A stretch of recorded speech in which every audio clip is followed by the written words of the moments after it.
Kani kedai ke Batisi TV, bat pidang pet ya ke kubur baman kasni, belawan rashapi tak ke rupa, ringkat bat ke Orange Nissan, lom sokpo near Fire Brigade Ground, Shillong. New Nissan Kicks. Bookings open now.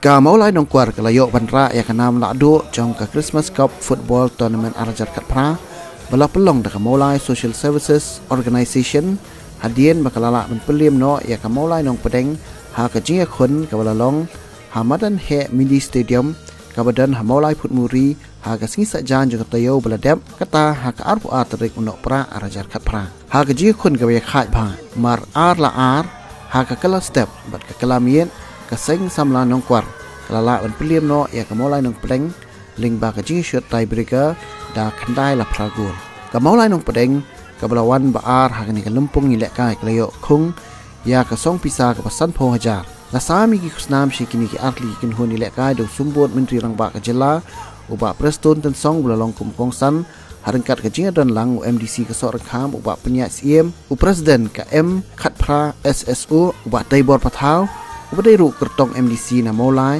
ubak bahun star Milliam ngap bat kiwi-kiwi baik-baik kor duduk ilom kami kesamla ki happy birthday bawang mempersiapkan di jenakai hari ini Apedeng kamulai no kuat.